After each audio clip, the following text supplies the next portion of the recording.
नमस्कार बच्चों, कैसे हैं आप सभी। उम्मीद है बहुत अच्छे से होंगे और बहुत मन लगा के पढ़ाई कर रहे होंगे।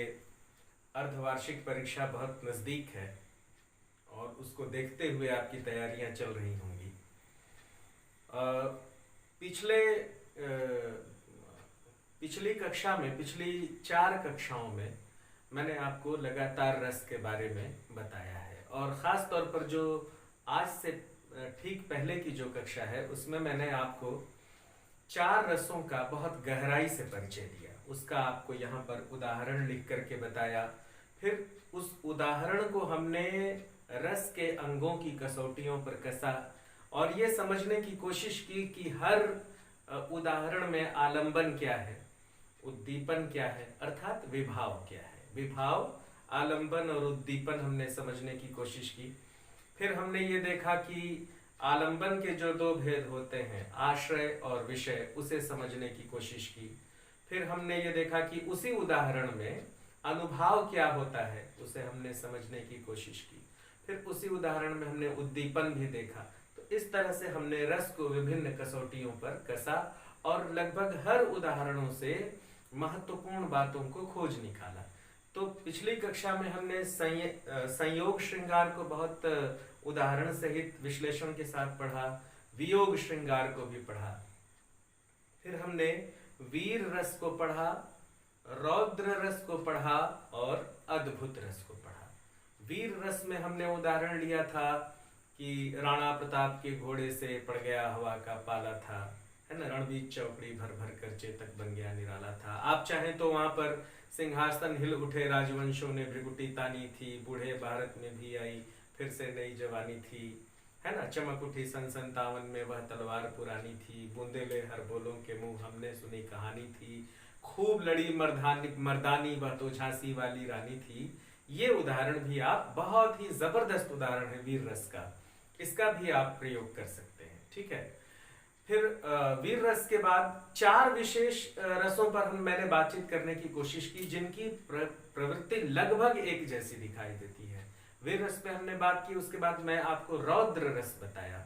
उसमें आप देखेंगे कि राम लक्ष्मण परशुराम संवाद में परशुराम जी का जितना भी संवाद है वह सारा जो संवाद है वो रौद्र रस का उदाहरण है, क्योंकि वो हर बार फरसा संभालते हैं, गुस्से में आते हैं, मारने के लिए आगे दौड़ते हैं। वह वीर रस नहीं है।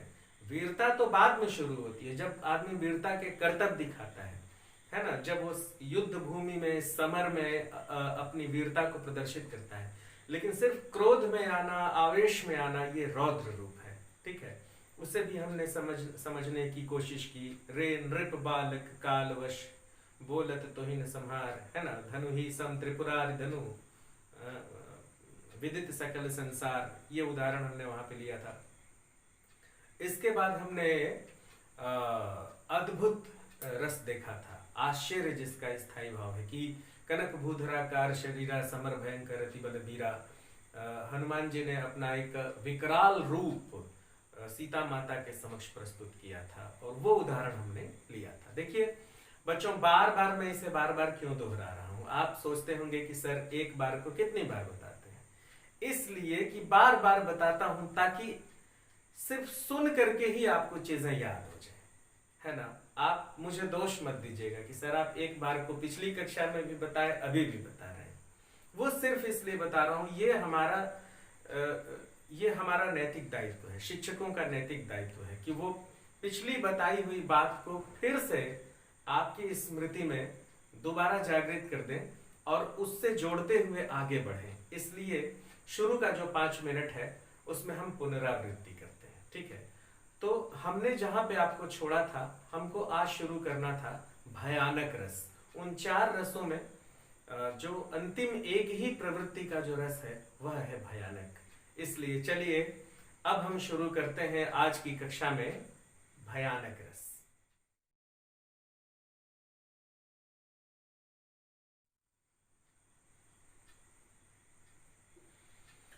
भयानक रस। भयानक रस क्या होता है बच्चों? जब हम किसी दृश्य को देखकर अत्यंत भय से ग्रस्त हो जाते हैं, हमारा मुंह सूख जाता है, हमें हमारे ऊपर मूर्छा प्रभावी होने लगती है, हमारे ऊपर बेहोशी प्रभावी होने लगती है, हम भयग्रस्त हो जाते हैं, लगता है कि अब सारी दुनिया खत्म हो गई है। तो वो जो प्रभाव हमारे ऊपर प्रभावी होता है, वह जो रस की निष्पत्ति होती है वह भयानक रस होती है। और जो इसका मूल रस है वह है विभत्स रस। लेकिन विभत्स से इसे अलग करके एक भयानक रस बना दिया गया है, क्योंकि विभत्सता भी जो है वो कहीं न कहीं हमें बहुत भयानक सी प्रतीत होती है। तो विद्वानों ने देखा कि कुछ ऐसे प्रगट अंतर हैं जिससे कि हम भयानक और विभत्सता में अंतर कर सकते हैं। तो इसे एक विभत्स रस का, भयानक रस का अलग ही रूप दिया गया। ठीक है। अब आप देखिए कि आप कहीं जा रहे हैं, अचानक आपके सामने शेर खड़ा हो गया और आप मुड़ के भागने के लिए करते हैं तो दूसरी तरफ गीदड़ खड़े हो गए, और फिर आप तीसरी तरफ भागने की कोशिश करते हैं तो बड़े बड़े सांप खड़े हो गए। अब आप किधर जाएंगे? आपके लिए कोई रास्ता बचता नहीं है, आपका मुंह सूख जाएगा, आपके ऊपर बेहोशी प्रभावी होने लगेगी, आपका मस्तिष्क काम करना बंद कर देगा, और जब यह रस पूरी तरह से आपके ऊपर प्रभावी हो जाएगा तो हो सकता है कि यह रस जिस व्यक्ति पर प्रभावित हो वह मूर्छित हो जाए, बेहोश हो जाए। ठीक है। इसी तरह से मान लीजिए कि हम घनघोर रात्रि में कहीं चले जा रहे हैं और अचानक हमारे सामने जंगल की शुरुआत हो जाए, हम जंगल में प्रविष्ट कर जाएं, हमारे आसपास कोई न हो, बहुत भयानक भयानक आवाजें आ रही हैं, बहुत तरह तरह से हम देख रहे हैं कि तरह तरह से जीव जंतु जो हैं हमारे अगल बगल बस दिखाई ही देने वाले हैं। ऐसे में हम थर थर कांपने लगते हैं, हमारे शरीर पर हमारा कोई असर प्रभाव नहीं रह जाता, नियंत्रण नहीं रह जाता, हमारा शरीर हमारे नियंत्रण से बाहर हो जाता है। ठीक है। तो ये है भयानक रस, और इसका जो स्थायी भाव है बच्चों वो है भय।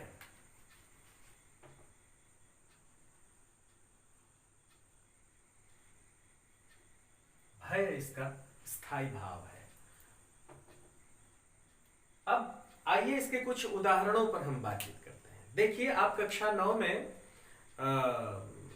आपने एक कविता पढ़ी थी माखनलाल चतुर्वेदी जी की, कैदी और कोकिला। उसमें आप देखिए कि किस तरह से चतुर्वेदी जी ने काले शब्दों का इस्तेमाल करते हुए भयावह जेल जो है उसकी भयानकता का वर्णन किया है। काली तू रजनी भी काली, शासन की करनी भी काली, काली लहर कल्पनाकारी, मेरी लौह श्रृंखला काली, है ना। तो काले रंग, काले शब्द का प्रयोग करते हुए कवि ने कितना जबरदस्त भयानकता को आपके सामने रेखांकित करने का प्रयास किया है, और उसमें बहुत जबरदस्त सफल भी रहे हैं। देखिए, मैं इसको लिखता हूं।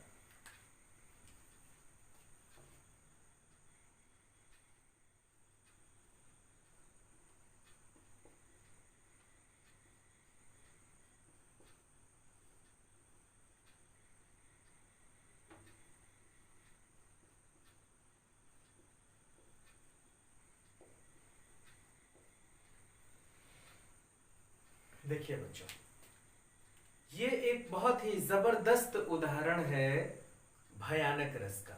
कवि जेल में बंद है, एक ऐसे जेल में बंद है कि कवि के चारों ओर कालेपन का साम्राज्य है।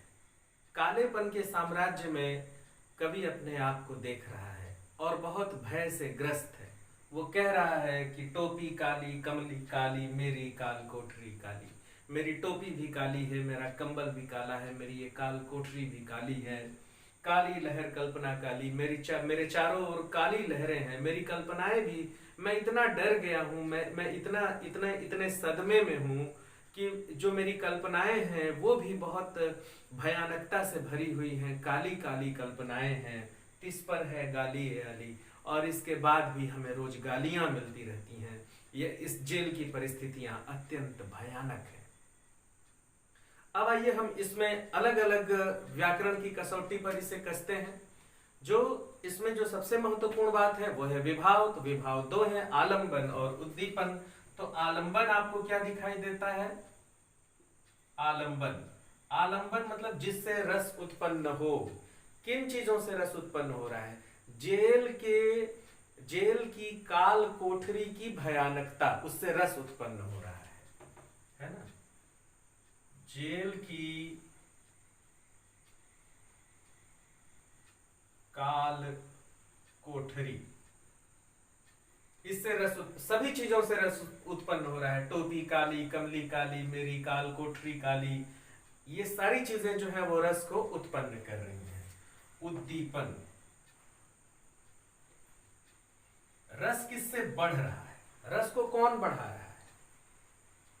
देखिए, काल कोठरी की तो अपनी भयानकता ही है, लेकिन रस को जो बढ़ा रहा है वह है काल कोठरी का माहौल, कवि का काला वस्त्र, कवि की काली टोपी, कवि की काली बेड़ियां, कवि की काली कल्पनाएं, यह सब कुछ उद्दीपन है जो रस को बढ़ा रहा है। तो क्या हो जाएगा? काली टोपी,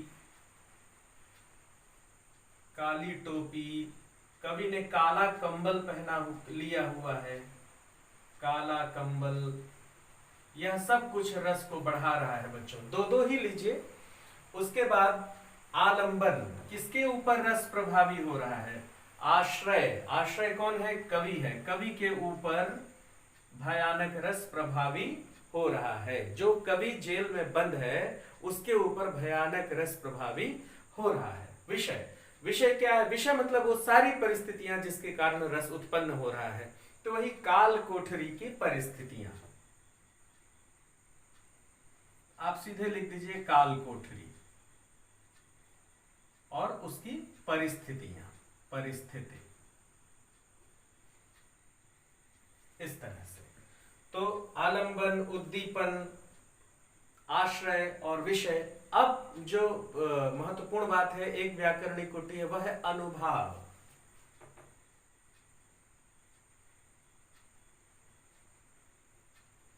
अनुभाव क्या है? अनुभाव आपको मैं बताया था कि हमारे जो शारीरिक क्रियाकलाप हैं वे अनुभाव कहलाते हैं। तो अनुभाव इसमें क्या हो सकता है? आप यहाँ पर कल्पना कर सकते हैं कि कभी गाली खा रहा है, कभी रो रहा है, कभी तनाव में बैठा हुआ है, कभी आंखें बंद किया हुआ है, कभी सर झुका कर बैठा हुआ है ना? ये सारे अनुभाव हैं, मतलब कवि को ऐसा महसूस हो रहा है। ठीक है बच्चों? तो अनुभाव क्या हो गया? कवि का रोना,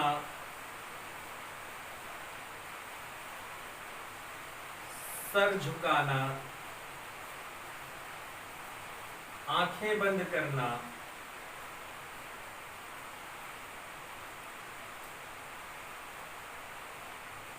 आदि। तो इस तरह से बच्चों ये भयानक रस है, भयानक रस का एक उदाहरण है। और भयानक रस में जो व्याकरणिक कोटि से रस को हमें जितनी कसौटियों पर कसना है वो ये है, इसे आप अच्छे से देख लीजिए।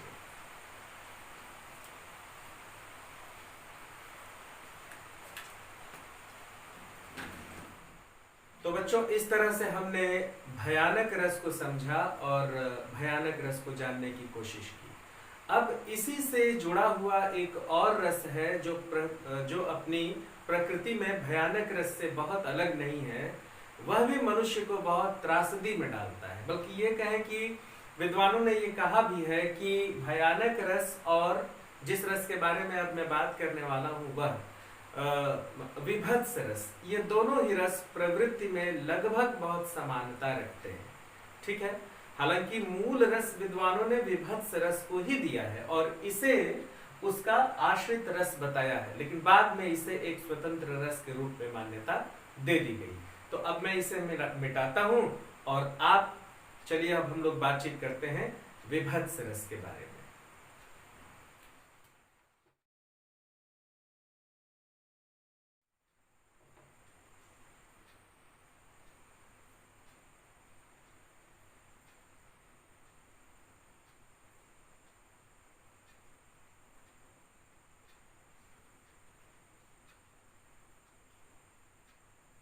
जिसका स्थायी भाव है,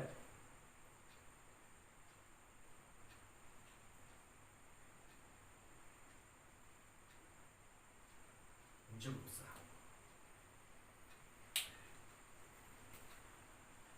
क्या होता है विभत्स रस? आइए जरा इसे जानने की कोशिश करते हैं।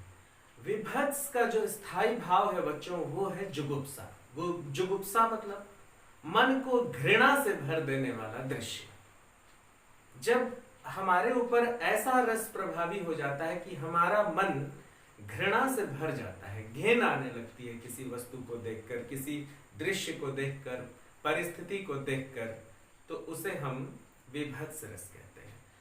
विभत्स रस कहाँ कहाँ दिखाई दे सकता है? जैसे सबसे ज्यादा अधिक विभत्सता हमें मरे हुए जानवरों को देखकर हमारे भीतर विभत्स रस जो है वो उसका स्थायी भाव प्रबल होने लगता है।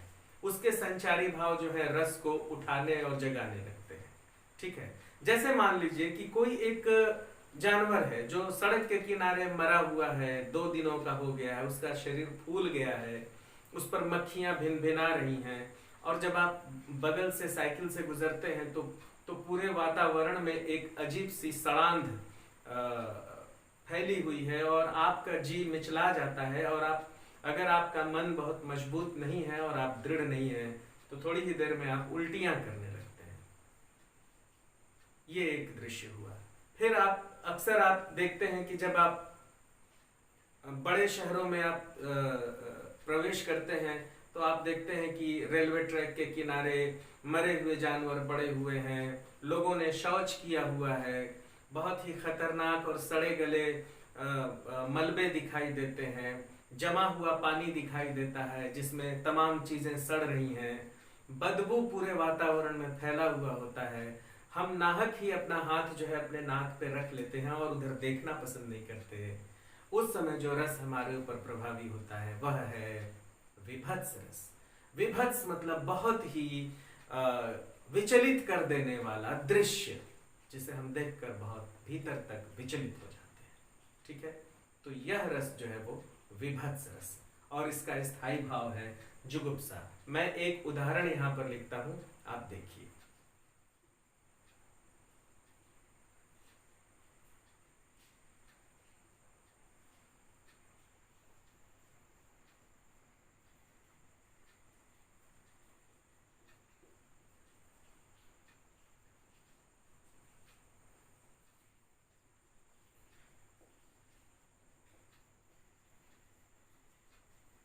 देखिए बच्चों, ये एक बहुत ही खतरनाक दृश्य है। अगर आप इसका अर्थ समझें तो आप विचलित हो जाएंगे।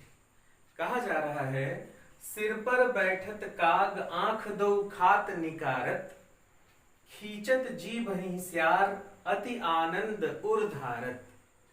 मतलब क्या?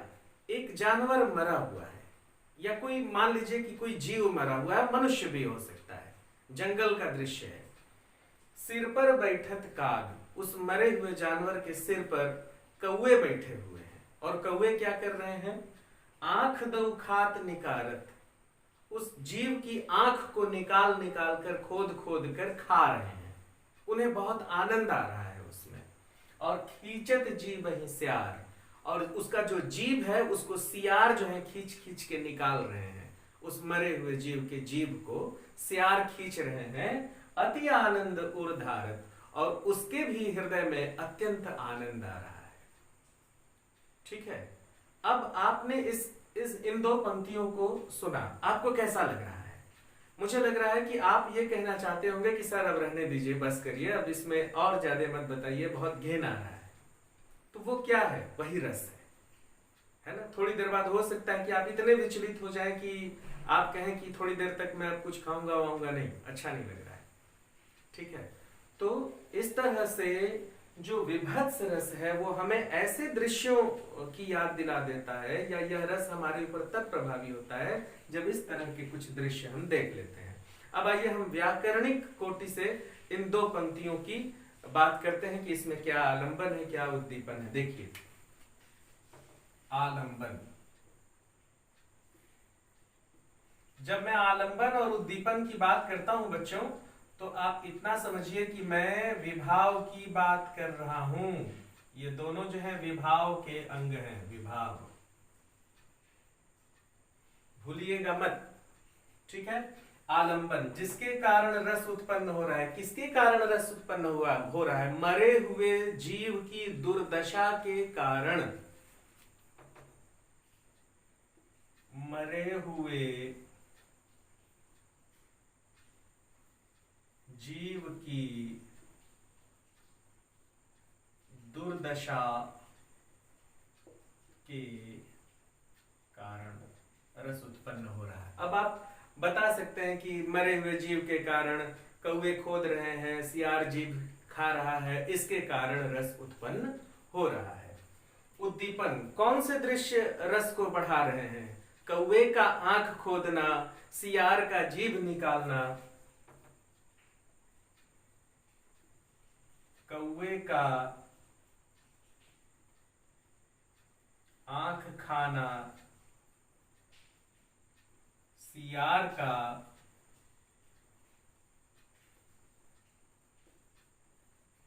जीभ खाना आदि। ठीक है।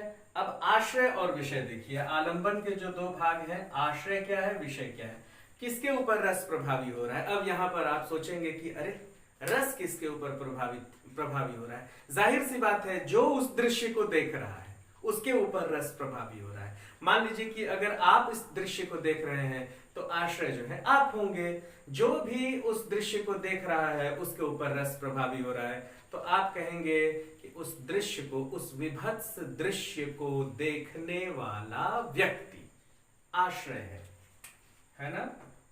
यहां लिखता हूं, उस दृश्य का दर्शक, जो उस दृश्य को देख रहा है वह है आश्रय। और विषय क्या है? जो जो रस को उत्पन्न कर रहा, सारी परिस्थितियां है ना। मरा हुआ जीव, मरा सड़ा गला जीव, उसे खाते अन्य जानवर, ये क्या हो गए? ये विषय हो गए, जो जिनके कारण, जिन विषयों के कारण रस जो है वो उत्पन्न हो रहा है। अब उद्दीपन देखिए। उद्दीपन के बाद देखिए अनुभाव। अब जाहिर सी बात है, अनुभाव किसके भीतर होगा? उस दृश्य के दर्शक के भीतर, जिसके ऊपर रस प्रभावी हो रहा है। अनुभाव मतलब होता है शारीरिक क्रियाकलाप। तो आप खुद बताइए कि जो अनुभाव है, जो दर्शक है, वो जो कुछ भी कर रहा है वो अनुभाव है। तो अनुभाव क्या हो सकता है यहाँ पर? क्या एक विभत्स रस अगर आपके ऊपर प्रभावी हुआ, मान लीजिए आप ही दर्शक हैं, तो आप क्या करेंगे? उल्टियां करेंगे, नाक भौं सिकोड़ना, दुर्गंध से बचने की कोशिश करना, है ना, मुंह सिकोड़ना, ये सब कुछ क्या है? वो अनुभाव है। तो क्या है? नाक बंद करना,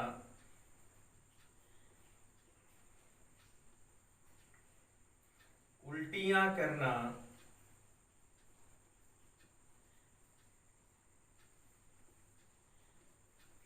मुंह सिकोड़ना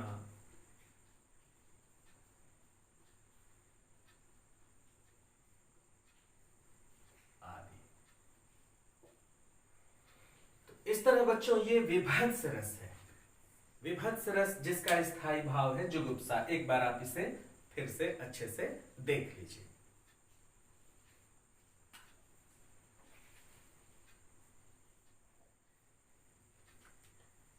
अब बच्चों अगले रस के रूप में हम बात करते हैं एक और रस जो हमें भीतर तक व्यथित कर देने वाला रस है।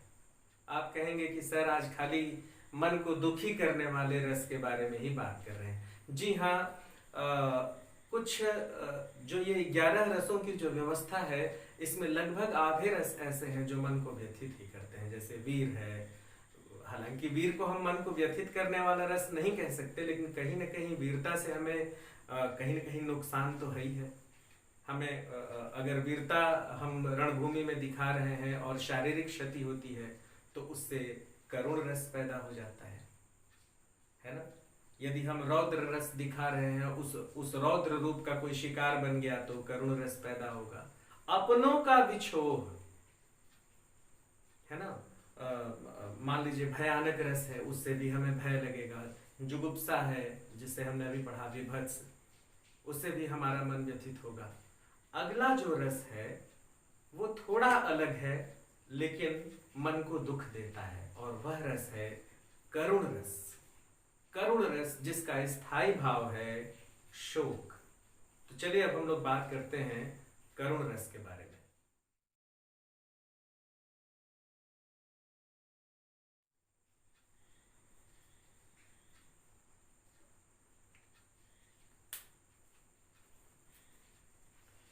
करुण रस क्या होता है? करुण रस, करुण रस में जो सबसे बड़ी बात होती है बच्चों, जो सबसे पहली बात होती है कि करुण रस अनेक परिस्थितियों में अपनों के बिछड़ जाने पर सबसे ज्यादा उत्पन्न होता है, और उसका जो स्थायी भाव है वह मनुष्य के ऊपर बहुत लंबे समय तक बना रहता है। तो जो करुण रस है वो बहुत ही महत्वपूर्ण है। कभी कभी तो आप समझिए कि करुण रस इतना घातक हो जाता है कि मनुष्य अवसाद में चला जाता है, और यह रस पूरे जीवन भर मनुष्य को परेशान करता रहता है, मनुष्य के ऊपर प्रभावी होता है, कभी कम कभी ज्यादा। हम आप में से सभी लोगों ने अपनों को खोया है। कभी किसी के घर में कोई मरा, कभी कोई मरा, और कभी कभी कोई इस दुनिया को छोड़कर चला गया, कभी किसी की दुर्घटना हो गई, कभी किसी मामले में कोई मर गया। तो उनकी याद हमेशा हमें आती रहती है, और वो याद जब अधिक याद आती है, जब हम उनकी चीजों को देखते हैं, तो वह याद और अधिक प्रबल हो जाती है ना। तो हमारी करुणा और अधिक बढ़ जाती है, और हम शोक में डूबते चले जाते हैं। तो जिंदगी भर जब हम उस मृतक को याद करते हैं, अपने से बिछड़े हुए उस व्यक्ति को याद करते हैं जो हमसे हमेशा के लिए बिछड़ गया है, या लंबे समय से बिछड़ गया है और मिल नहीं रहा है। सिर्फ मृत्यु ही नहीं, बिछड़ जाना, गुम जाना, जुदा हो जाना, है ना, यह सब कुछ शोक उत्पन्न करता है। इसके अलावा शोक कहाँ उत्पन्न होता है? किसी पीड़ित और दरिद्र जन के दुखों को देखकर, पीड़ित और दरिद्र जन के दुखों को देखकर भी हमारे भीतर शोक, करुणा उत्पन्न होती है, और जब यह रस प्रभावी हो जाता है तो उसे हम कहते हैं करुण रस।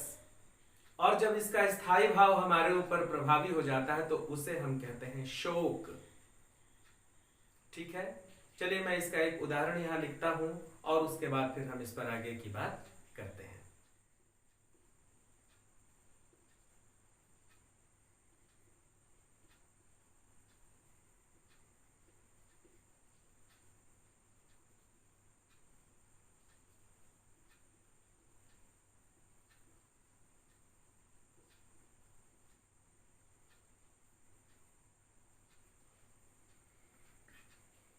बहुत ही दुख और अवसाद से भर देने वाली महाकवि निराला की ये कविता है बच्चों। इसमें आप देख रहे होंगे कि ये जो कविता है वो छंद मुक्त कविता है। यह कविता छंद में नहीं है। आप देखेंगे कि अंतिम की जो पंक्तियों के अंतिम शब्द हैं वो एक ही मात्राओं वाले नहीं हैं। इस कविता का कोई निश्चित छंद नहीं है। महाकवि निराला तो मुक्त छंद के प्रणेता ही कहे जाते हैं। तो आइए हम इस पर बात करते हैं, इस कविता के अर्थ पर बात करते हैं। देखिए, जब मैं अर्थ बताने लगूंगा तो आपके भीतर करुणा जगने लगेगी बच्चों। देखिए, कहते हैं, वह आता दो टूक कलेजे के करता पछताता। वो जो व्यक्ति है वह आता है और कलेजे को टुकड़े टुकड़े कर देता है, पछताता हुआ आता है, दुख से भरा हुआ आता है। कौन आता है? बाद में बताऊंगा। पथ पर आता, वह रास्ते पर वो चला आ रहा है, वह दरिद्र व्यक्ति, वह दुखी व्यक्ति कलेजे को टुकड़े टुकड़े करता हुआ, पछताता हुआ आ रहा है। पेट पीठ दोनों मिलकर है एक। पेट इतना धसा हुआ है कि पीठ से सट गया है, इतना दुबला पतला मरियल सा, हड्डियां निकली हुई हैं, इतना गरीब और इतना दीन अवस्था में वह व्यक्ति आ रहा है कि उसका पेट और पीठ दोनों सट गए हैं, उसके पेट में दाने तक नहीं है। चल रहा लकुटिया टेक, लाठी टेकता हुआ धीरे धीरे धीरे धीरे आ रहा है वो। मुट्ठी भर दाने को भूख मिटाने को क्यों आ रहा है? मुट्ठी भर दाना मांगने आ रहा है, भूख मिटाने के लिए आ रहा है। कई दिनों से खाया नहीं है और आपके सामने आता है तो क्या बोलता है? फटी पुरानी झोली का फैलाता है। एक फटी पुरानी झोली है, उसको फैलाता है और कहता है इसमें कुछ दे दीजिए, बहुत दिनों से मैंने कुछ खाया नहीं है। अब आप क्या करेंगे बताइए? आप उस भूखे हुए, उस मरियल और दरिद्र व्यक्ति को देखकर रोने नहीं लगेंगे? आपको लगेगा नहीं कि ये भी मनुष्य है और इसकी इतनी दुर्गति क्यों हुई है? यदि आप संवेदनशील हैं, माफ करिएगा, तो ही आपके ऊपर यह कविता असर करेगी। यदि आप कहेंगे कि मुझे क्या फर्क पड़ता है, तो फिर मैं आपके ऊपर रस प्रभावी हो रहा है कि नहीं, मैं इस पर कुछ नहीं कह सकता। समझ रहे हैं आप? और जिस मनुष्य के भीतर मनुष्यता है, उसके भीतर करुणा है। और जो व्यक्ति कहता है कि मुझे गरीबों से क्या लेना देना, ये तो दुनिया पर बोझ के समान है, उस व्यक्ति से मेरा तो कम से कम कोई लेना देना नहीं है, और उस पर ये रस बिल्कुल प्रभावी नहीं होगा। एक गरीब व्यक्ति को देखकर, एक भूखे नंगे फकीर को देखकर यदि आपकी आंखें नहीं भरती हैं, तो कुछ कमी है, यह सोचना पड़ेगा। ठीक है? तो इसका अर्थ मैंने आपको बताया कि जब आप इसे सुनते हैं तो आपके भीतर शोक की लहर दौड़ जाती है। ठीक है बच्चों? अब आइए इसे हम व्याकरणिक कोटि पर कस कर फिर देखते हैं। आलंबन क्या है इसमें, उद्दीपन क्या है, आलंबन क्या है, यहीं पे देखते हैं बच्चों। आलंबन, क्यों रस उत्पन्न हो रहा है? आलंबन, भूखा और दरिद्र भिखारी, फटे पुराने कपड़े, धंसा हुआ पेट, यह सब कुछ आलंबन है, क्योंकि उसके कारण रस उत्पन्न हो रहा है। तो आप सिर्फ ये लिखिए कि बहुत ही दरिद्र और गरीब भिखारी, बहुत ही गरीब दरिद्र भिखारी, ये क्या हो गया? आलंबन हो गया पहला। उद्दीपन क्या हो गया? कौन सी चीजें रस को बढ़ा रही हैं? तो भिखारी का धंसा हुआ पेट, है ना, भिखारी का मुरझाया हुआ चेहरा, उसकी फटी पुरानी झोली, है ना, उसका लाठी टेक कर चलना, यह सब कुछ आपको और दुख को बढ़ा रहा है। ठीक है? तो उद्दीपन क्या हो गया? उद्दीपन भिखारी का धंसा पेट, भिखारी का धंसा पेट, है ना, लाठी टेकना,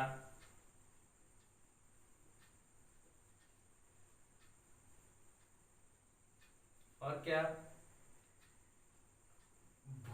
भूखा होना, ये सब कुछ जब हमें पता लगता है, यह सब कुछ, तो हमारे भीतर रस और हिलोरे लेने लगता है। तो ये उद्दीपन हो गया। अब आलंबन उद्दीपन के बाद तीसरी जो महत्वपूर्ण बात आती है, वह क्या है बच्चों बताइए? अनुभाव।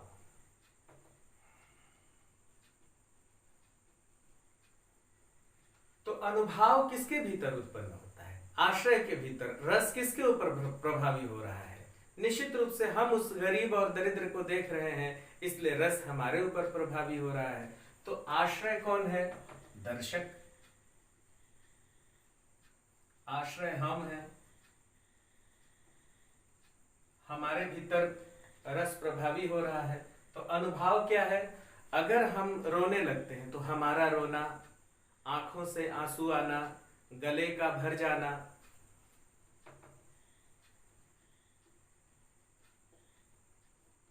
आंखों से आंसू, गला भरना, है ना, होंठ कांपना,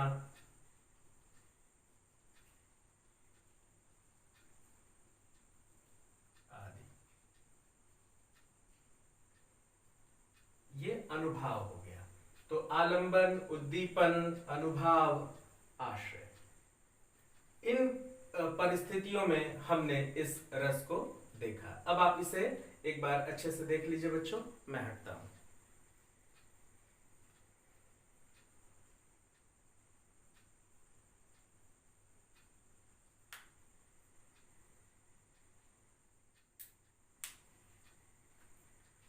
और बच्चों अब बात करते हैं आज की इस कक्षा के अंतिम रस के बारे में। और आज जो रस 2-3 बच जाएंगे हम उसे अगली कक्षा में पढ़ेंगे। आज का जो अंतिम रस है उसे सुनाने से पहले, उसे बताने से पहले मैं आपको एक चुटकुला सुनाना चाहूंगा। 2-3 दोस्त हैं, वो कहते हैं कि यार मेरा एक छोटा भाई है, उसका नाम है रंजन। तो दूसरा बोलता है अरे वाह, मेरा भी एक छोटा भाई है जिसका नाम है निरंजन, बहुत अच्छी बात। तो तीसरा बोलता है अरे मेरा भाई भी है, उसका उसका नाम है दंतमंजन। तो बच्चों जैसे ही दंतमंजन मैंने कहा आपको हंसी आ गई। आप भले ही बहुत जोर से हंसे ना हो, लेकिन एक छोटी सी मुस्कान आपके चेहरे पे जरूर आ गई। और मेरा तो बहुत ही प्रिय रस है ये। हंसना प्रकृति की नेमत है, आदमी बहुत कम हंस रहा है इन दिनों। आप खुद देखिए, सुबह से शाम तक आप बिल्कुल हंस नहीं रहे होंगे।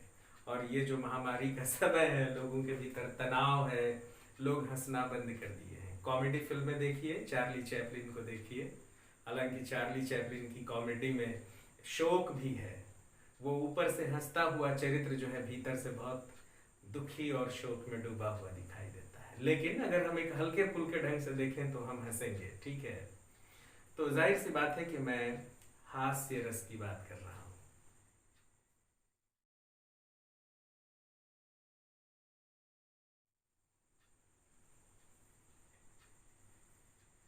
अरे भाई, बचपन में हमने पढ़ा है ना, लाला जी ने केला खाया, केला खाकर मुंह बिचकाया, मुंह बिचकाकर कदम बढ़ाया, कदम के नीचे छिलका आया, लाला जी गिरे धड़ाम, मुंह से निकला हाय राम। है ना।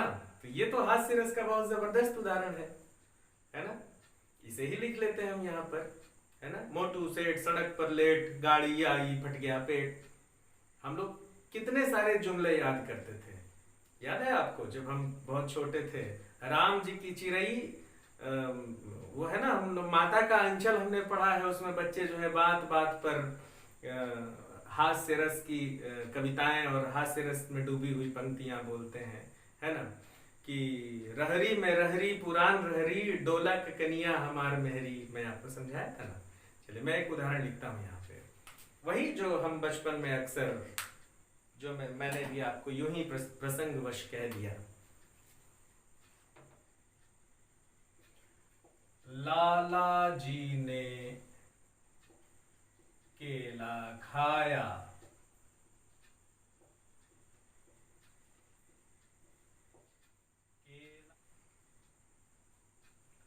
मुंह से निकला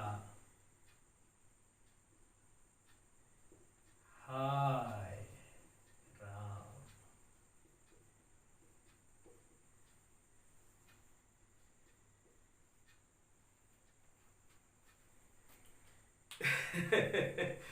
मेरे इस क्रियाकलाप से भी आप थोड़ा सा हंसे होंगे, है ना। तो अब आइए इसे हम देखते हैं, इसमें आलंबन क्या है, उद्दीपन क्या है।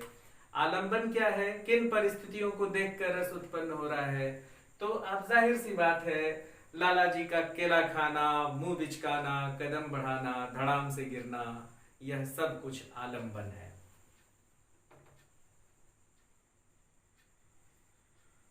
आलंबन, केला खाना, मुंह बिचकाना आदि। उद्दीपन यानी रस को कौन बढ़ा रहा है, उनका गिरना। गिरे जब जब धड़ाम से गिरे तब लोग हंसे, है ना। और केले से उन्हें देखो हंसी क्यों आ रही है, क्योंकि उन्हीं का खाया हुआ केला उन्हीं को गिरा दिया। वो छिलका जो है बहुत असावधानी पूर्वक फेंके और धड़ाम से गिर पड़े। तो जब धड़ाम से गिरे तब हा हा हा हा लोगों ने किया। तो रस को किसने बढ़ा दिया, उनका धड़ाम से गिरना।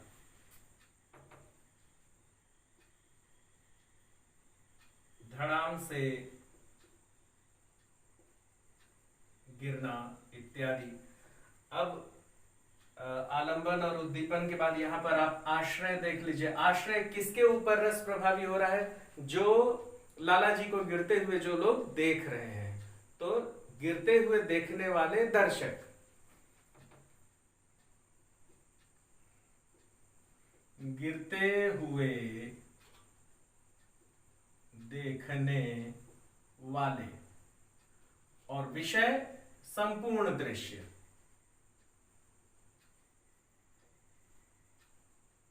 संपूर्ण दृश्य के कारण रस उत्पन्न हो रहा है बच्चों। और अब आप देखिए यहां पर अनुभाव।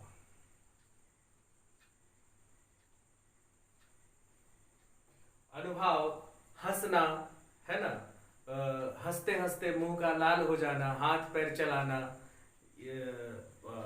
टेढ़ा हो जाना, है ना, ये सारी चीजें। तो अनुभाव तो आप खुद भी लिख सकते हैं, महसूस कर सकते हैं कि कोई व्यक्ति हास्य रस में है और हंस रहा है तो क्या क्या करता है। शरीर का हिलना, है ना, मुंह का फूलना, ये सब कुछ अनुभाव है। हंसना, शरीर का हिलना,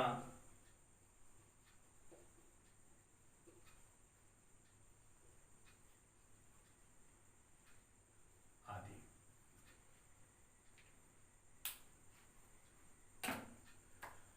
तो बच्चों इस तरह से मुझे उम्मीद है कि आज हमने जिन रसों पर बात की है वो आपको बहुत ही अच्छे से गहराई से समझ में आ गया होगा। अब कुछ ही रस बचे हैं मेरे ख्याल से, भक्ति रस, शांत रस और वात्सल्य रस। भक्ति और शांत कहीं न कहीं एक दूसरे से इनका संबंध है और वात्सल्य बिल्कुल अलग है। तो अगली कक्षा में हम इन तीनों रसों पर बात करेंगे और मैं कोशिश करूंगा बच्चों, अभी वायदा नहीं कर रहा हूं, मैं कोशिश करूंगा कि ये जो नोट्स मैंने आपको अपने व्हाइट बोर्ड पे लिख के दिया है, मैं कोशिश करता हूं कि मैं उसका एक स्क्रीनशॉट लेकर के और जो अगली कक्षा में जो बचा हुआ समय होगा उस पर मैं आपको स्क्रीन पे दे दूंगा। आप बहुत ही इत्मीनान से उसे पॉज करके उसे चाहे तो अपने नोट्स में उतार सकते हैं बच्चों, ठीक है। तो आज की कक्षा को हम यहीं समाप्त करते हैं। उम्मीद है आपको आज की कक्षा पसंद आई होगी और एक प्रार्थना है आप लोगों से, इतने मेहनत से मैं आप लोगों के लिए वीडियो बनाता हूँ, आप लोग कभी भी कमेंट बॉक्स में अपनी प्रतिक्रिया नहीं देते, आप लोग बताते नहीं हैं कि वीडियो कैसा बना है। कोई सुझाव अगर आपका हो कि सर आप इसमें ऐसा कर सकते हैं तो हम लोगों को और अच्छा लगेगा, या सर हम लोगों को अच्छा लगा, या यही बोल सकते हैं कि सर हम लोगों को अच्छा नहीं लगा, तो मैं उस पर कुछ सोचूंगा। तो कृपया वैसा किया करें, मुझे बताया करें, ठीक है। नमस्कार।